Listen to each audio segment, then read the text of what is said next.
Good morning to you, Hakodate, on this comparatively coolish, what day are we at? Tuesday? Wednesday? Tuesday? I don't know what day it is.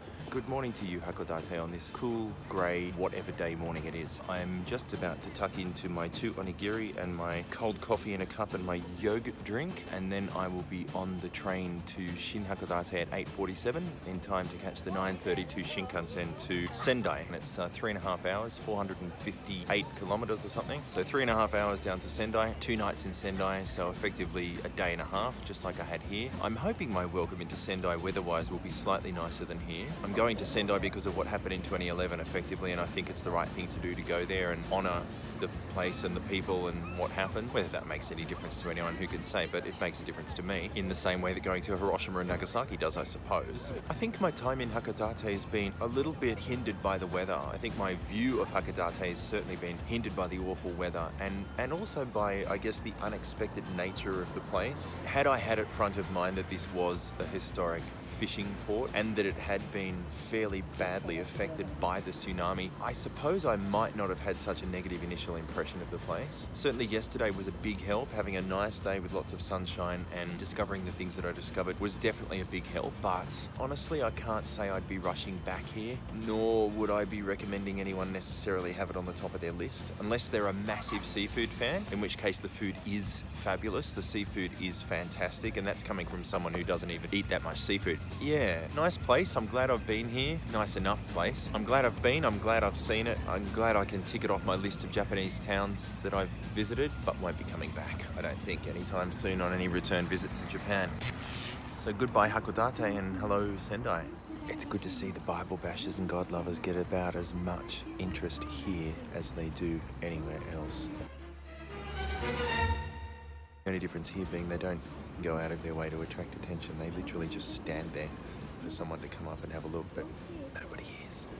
I'm using the backpack as a very, very dodgy makeshift stand for the phone. I've finally got the onigiri packaging right. I've finally worked out how to do it perfectly. Watch this. You start here,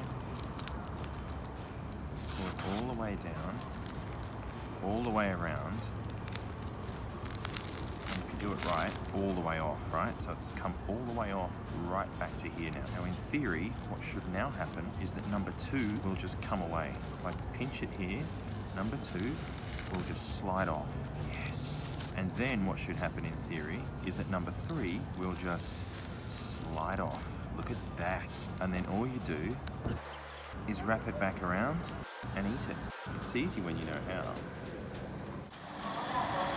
So cute. It's a 1-car train. I cannot remember the last time I saw a 1-car train anywhere. Hope it goes faster than that as it goes along. It's going to take a while to get anywhere. A 1-car diesel train. Goodness me.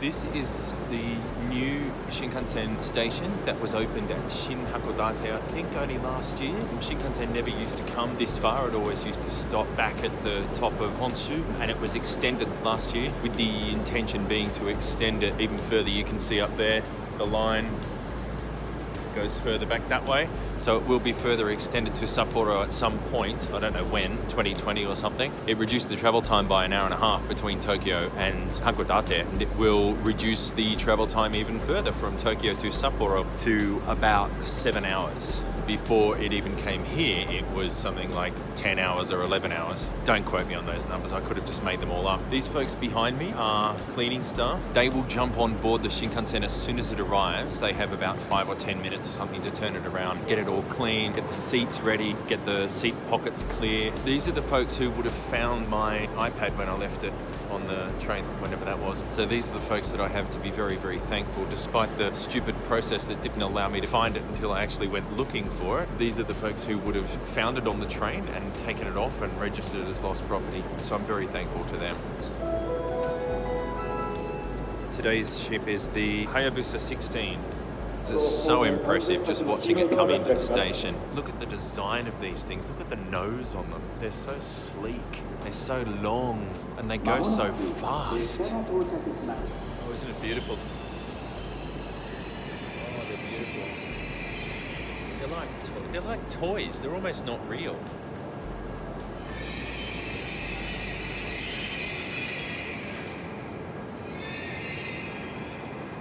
They're like the train version of an aircraft. The one over there has red lights. The one that was already there has red and purple lights on the top, where the one who's just turned up, mine, is regular sort of headlights. Oh, it's such a beautiful creature. It's such a beautiful, beautiful machine. Considering how fast it goes and how many bugs it must run into along the way, it is so clean. It's like sparkling, shiny. It's absolutely beautiful. This is my car right here. Green car. Car 9. Off go the cleaning staff. Ready to clear everything out. I can't wait for this. I love the Shinkansen. This is so cool. I am the first one. The Hayabusa 16. I'm here in seat 10D. It's so, so, so beautiful. I just love it. I'm so glad that I paid for this green ticket because it's just completely paid for itself. It's fantastic.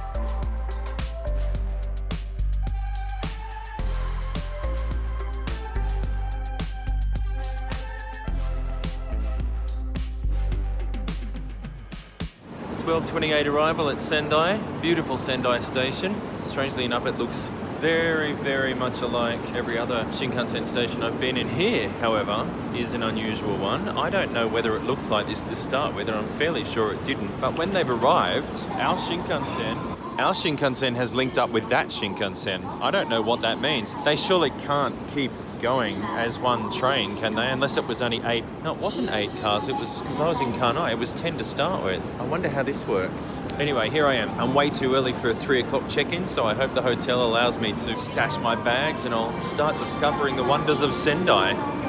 It's really nice to arrive at a station with a really wide concourse and not a million people in it, so it's sort of easy to see where everything is. And also, having just done my Google Maps research, I know I'm looking for the east exit, and it's really clearly signposted. There aren't different signs everywhere. There's just exit for west exit and exit for east exit. So you can't really go wrong, as per some of the other stations I've come out at and gone horribly wrong because there are too many exits and awful signage. This may be a good sign, I hope. So I was just saying earlier how this is a seemingly smaller city and seemingly more compact and easier to get around, but that station back there, it's nice and logical and clearly laid out, but fuck me, it's big. They're all so big.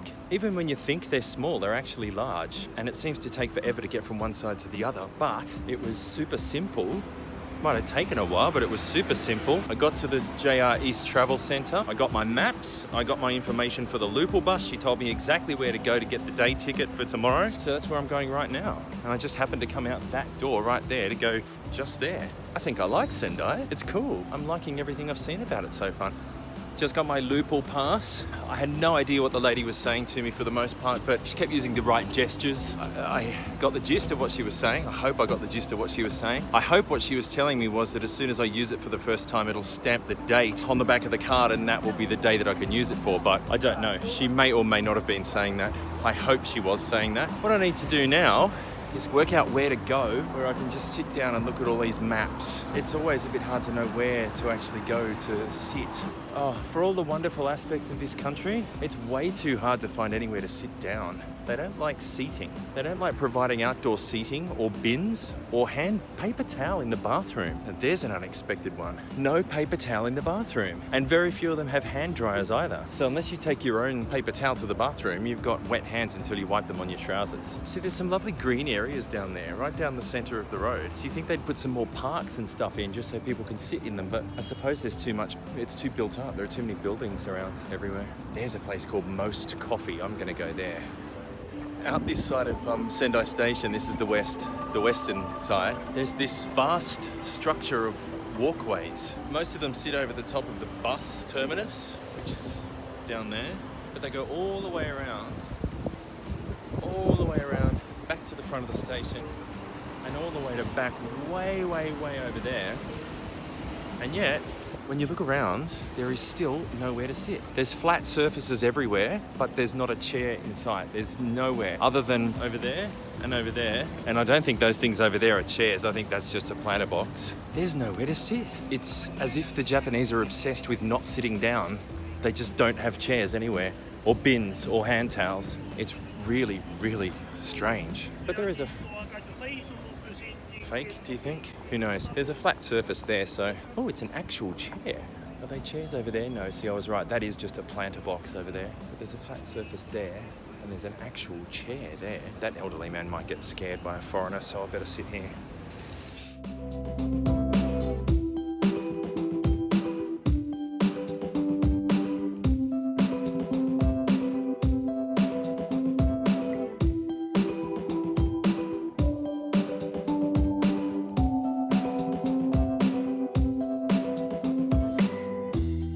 I think while I'm here I need to find a funny t-shirt. Something like that if it wasn't a woman's t-shirt. Time is on your back.